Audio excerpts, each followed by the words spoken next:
All right. Ladies and gentlemen, welcome back to another podcast, Supreme Being. I'm shooting this episode on Christmas Day.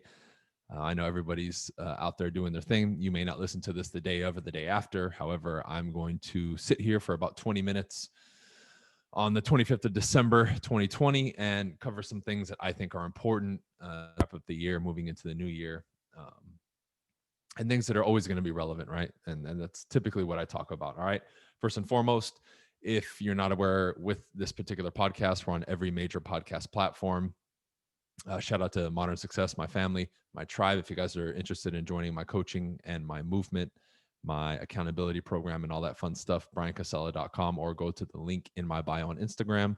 If you want to join my team on the real estate side, join teambc.com. You're interested in joining eXp Realty, go to partnerwithteambc.com. And also, I'm doing two things. End of this month, 28th, 29th, I'm doing a business planning session.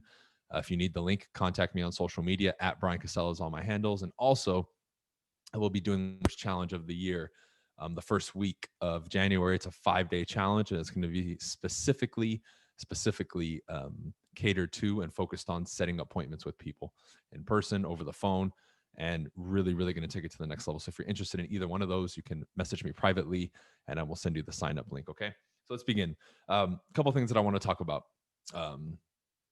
That were made very apparent to people this year, but also things that I have focused on a lot that have helped me grow a lot, and things that need to be at the top of your priority list going into 2021. Okay. Let's begin. Number one is it's okay to be alone. Okay. I'm going to say that again. It's okay to be alone. Being alone by choice has been demonized, right? We find ourselves in high levels of anxiety being alone. Okay. Now, many of you are mistaken. You think you don't have a choice, but you do. There's nothing wrong with wanting to read a book, meditate, and be on your own, or sit there and brainstorm, work on yourself, come up with new ideas, figure out your life. That's what we're supposed to do. That's what you're supposed to do. And it's not, oh, we need to take time off to find ourselves. You never lost yourself. It's about stripping away all the bullshit. The more time I spend alone, the more I enjoy my own company, the more I'm able to see and get to the deeply rooted issues that I have that I want to change, which all of you want to change too. Everybody's on this journey, but it's been weaponized against people, right? Even sitting in silence has been weaponized. Why? Put people in a room, right, with no noise, and watch how quickly somebody wants to turn music on and all that. That's why sometimes as an experiment, a social experiment, when I go in the car with somebody or out, I'll talk or I'll be quiet, but I'll make sure that no music gets put on just to see how uncomfortable they get for no reason.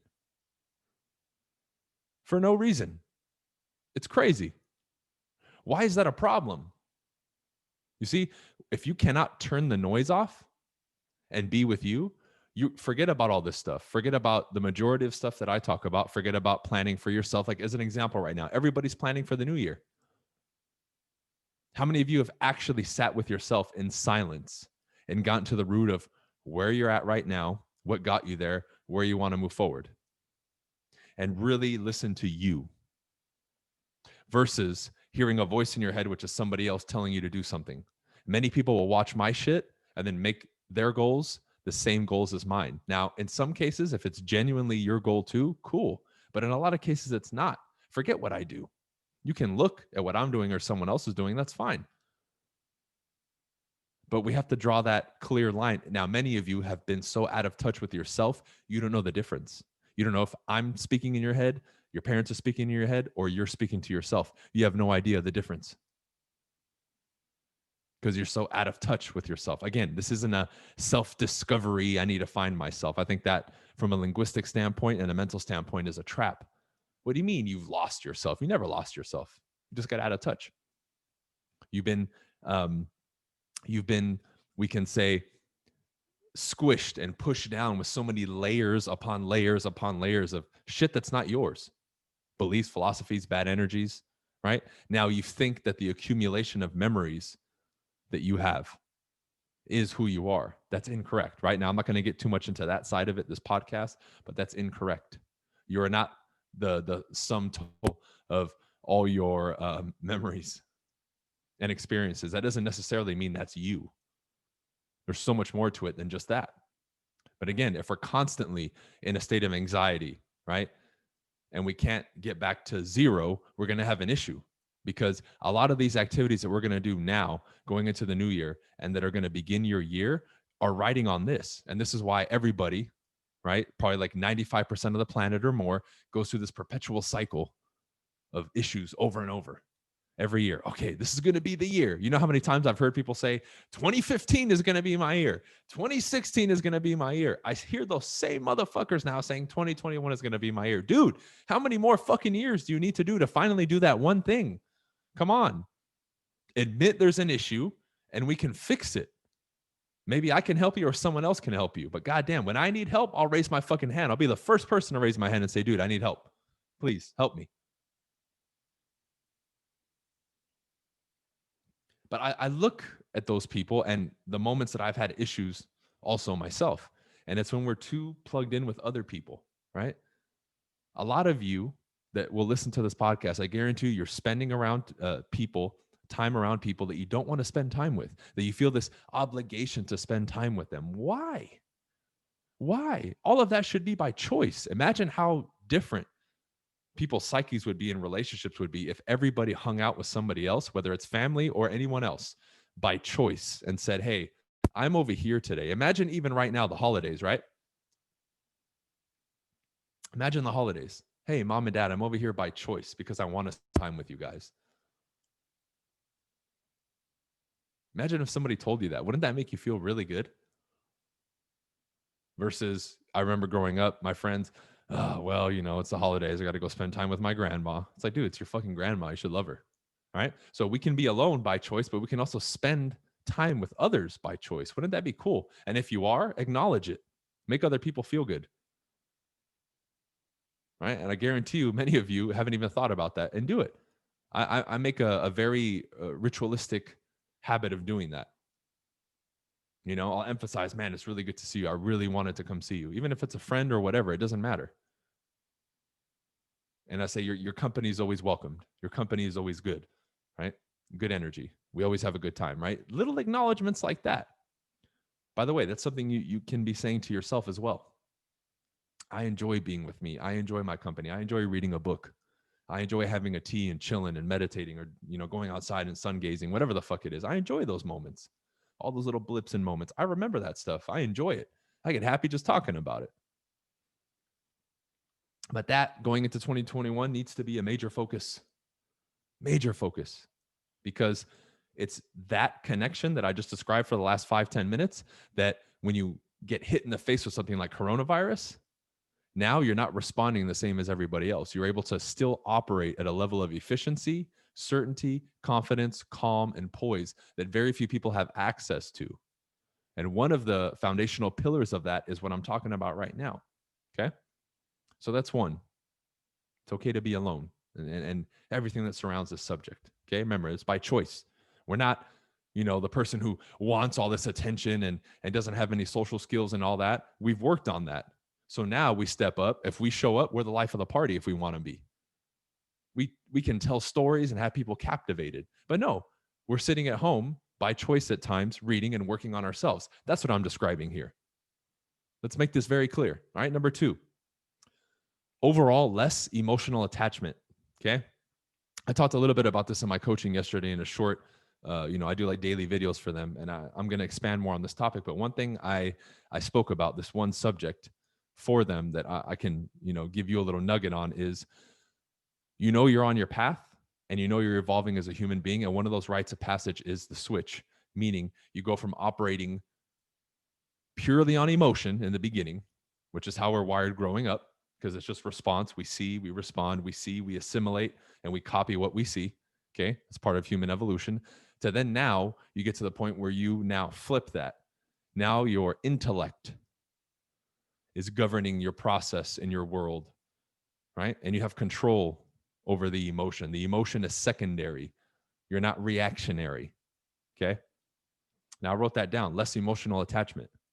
I can put whatever the fuck I want on Instagram. I can go outside wearing a Trump hat. I can do whatever the fuck I want, and it doesn't affect me emotionally. And I laugh seeing everybody around me getting triggered and getting their fucking feathers ruffled up. I can have a conversation with anybody and they can be yelling at me and I'll just sit there and kind of laugh at them. It doesn't affect me at all. Now, how many of you can honestly sit there and do that? I I will probably do that as a video on YouTube at some point just to prove a point. I'll put 50 people in a room and just tell them to shit on me one by one, all at the same time for 10 minutes. And you'll see me genuinely like not even reacting at all and laughing because I have zero emotional attachment to that shit. Right. It's a difference when you make it to this side where you can genuinely sit here and say it. A lot of people say, I've seen a lot of people too on social media, and I see them when we do speeches and we get together because I get invited sometimes to these like influencer things or creator things, whatever the fuck you want to call it. And I see a lot of people saying, oh, no, I'm not emotionally attached. And after spending a couple minutes with them, dude, you're emotionally attached. Because then you'll screenshot and send me this thing about every 5 minutes you're responding to people on social media or going back and forth with somebody for no reason. It's a waste of your fucking time. It's a waste of your effort. How many of you on a day-to-day basis this year got easily distracted? You could be sharp for the first 2 hours and maybe you flip on the news, you get one email, you get one message, and then it pisses you off or it throws you off, it makes you scared or anxious or whatever, and then it throws the rest of your fucking day off, right? What's that mechanism right there? Why don't we work on that? Why isn't that taught in school? That's what you need to focus on, because whatever I gave you or someone else gave you after that moment doesn't fucking matter, because you just lost. You gave into emotion. You caved in again. You went back to the animalistic side of the human being, and you threw the intellect in the trash. Conscious, aware, higher level beings operate on intellect. We understand what emotion is. We're not a slave to it. It's secondary in our existence, not primary. You need to get that. Otherwise, you're no better than an animal. Then you can be very easily manipulated, AKA the majority of the people on this planet. That needs to be circled, starred, highlighted, especially if you know listening to this that you get easily triggered, right? Your day gets thrown off. All you need to do is be told one word or read one message and your blood will start to boil. That one person that walks around in your office or that you see in your life, or maybe a celebrity on TV, or maybe the president right now, you see them and you just can't control it. That's a problem. That's a problem. That is not an evolved human being. That is not somebody who's going to be very successful and live a good, enthusiastic, passionate life, right? Fulfilled. Forget it. That individual is not associated with what I just described. Those are two completely different realities. Yet, this isn't talked about. This is labeled as not that important or mislabeled as motivation or something like that, which I never understood.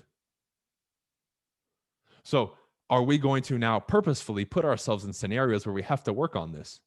If you have a person in your life that just, for whatever reason, you feel like you have no control over with your emotions, be around that person more to push yourself to the breaking point so that you finally figure this shit out. Because you know it's important. You think about it all the time. It keeps you up at night. It drives you nuts. Because then you'll realize it and you're like, fuck, I just wasted 2 or 3 hours today thinking about that one thing or that one person, or because that one person pissed me off, or that one guy cut me off in traffic, or that one guy gave me a dirty look. Because from there, let's say we're emotional, right? Let's walk this timeline a little bit, right? And everything triggers us. Remember, when you're emotional, you don't think rationally. Now imagine when you're not thinking rationally and you're emotional and all these things are happening, how in that moment, your perception of what's going on, you start labeling things a certain way. Maybe a certain individual, you label them a certain way incorrectly just because you're emotional.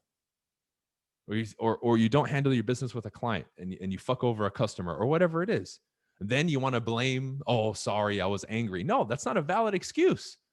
That's basically you saying I'm immature and I'm a child and I can't handle my emotions as an adult human being. So please, sir, forgive me. Doesn't that sound pretty pathetic? I think it does. I'm willing to admit it because I've been there and made that mistake. And if I was to do it again, I would say I'm being pathetic right now. I'm being a loser. Temporarily, right? Because we know words are power.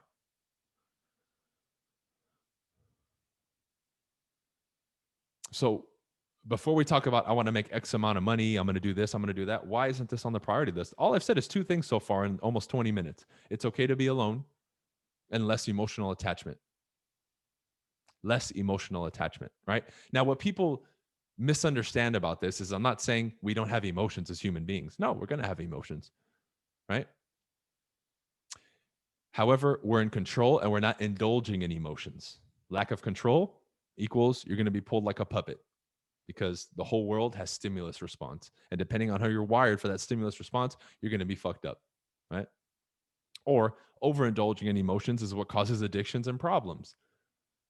Maybe you're really indulging on the feeling of comfort or happiness and food does it for you. So you eat too much, or smoking and drinking makes you feel more secure, or whatever it is.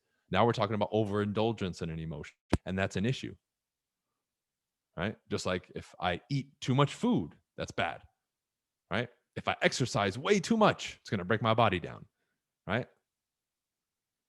We have to stop playing with these extremes. There is that middle ground. It's like a pendulum, right? We're not swinging to either side. We have that small little subtle sway in the center. That's what you want. That's where you want your existence to lie. Now you have control. Now you're not having these extreme swings, right? Find that rhythm. There's a rhythm to life, and we have to figure it out.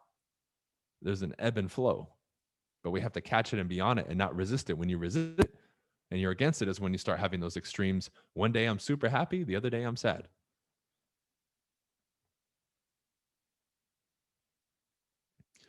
So I invite everybody for these things. Spend some time alone and be purposeful with it. Don't just, do mindless stuff like flipping through Netflix.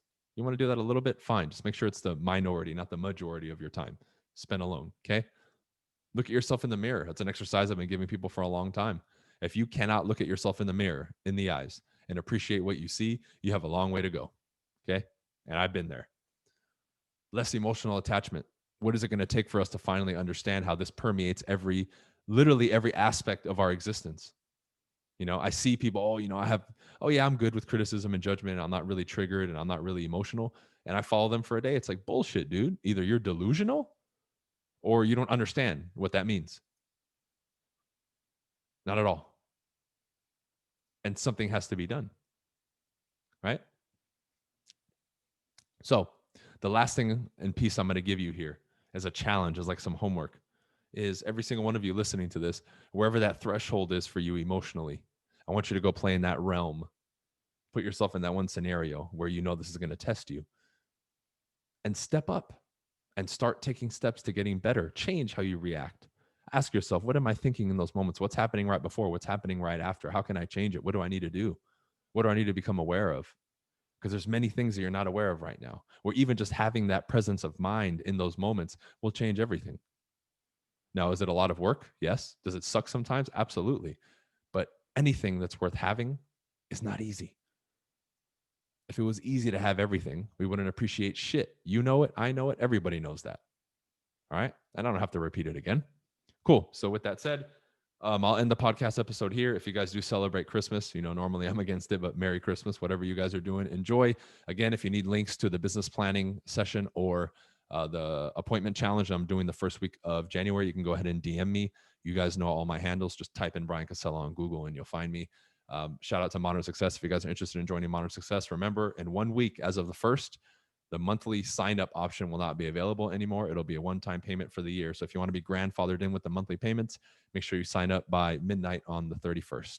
Okay, that's it for this one, guys. Peace out. We'll see you on the next one.